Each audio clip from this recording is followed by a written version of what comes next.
So the purpose of this whole event is to figure out pathways for people who are unemployed to be able to get jobs. So how can they, the question is, what can they do?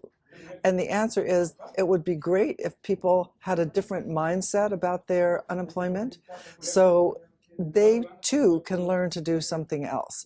Just because you've been, fired, or you've been, reduced down because your job is no longer needed, doesn't mean that you have to look for another job that's exactly like the one that you did before.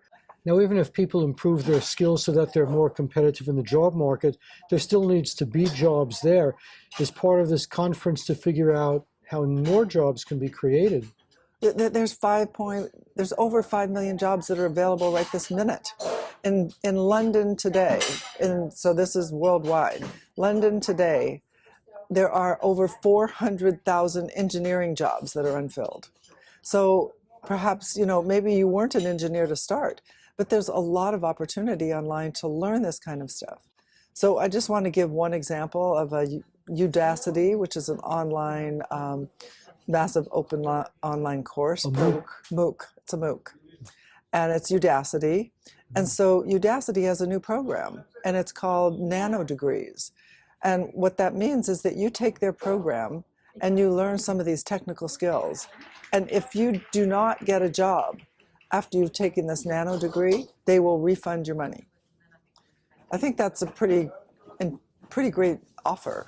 When you train journalists, are you training them in the technical aspects of journalism, or are you also looking to develop certain character traits like dependability, responsibility, teamwork?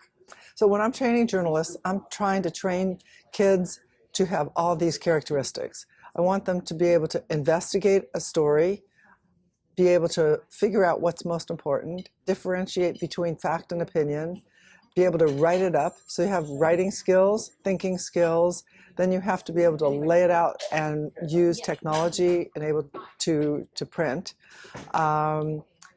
You have to collaborate. You have a whole group of people that you're publishing for, so you have to be aware of what you're writing.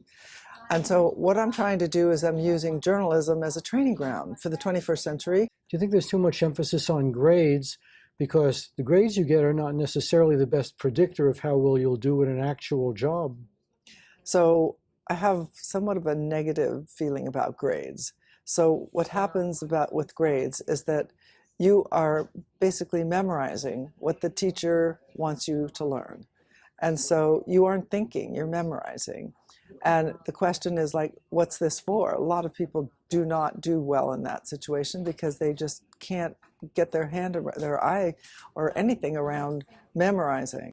Maybe we can have part of the curriculum that is devoted to this memorizing and teaching to a test, but how about another part of the curriculum that is devoted to using your imagination, creativity, working in teams?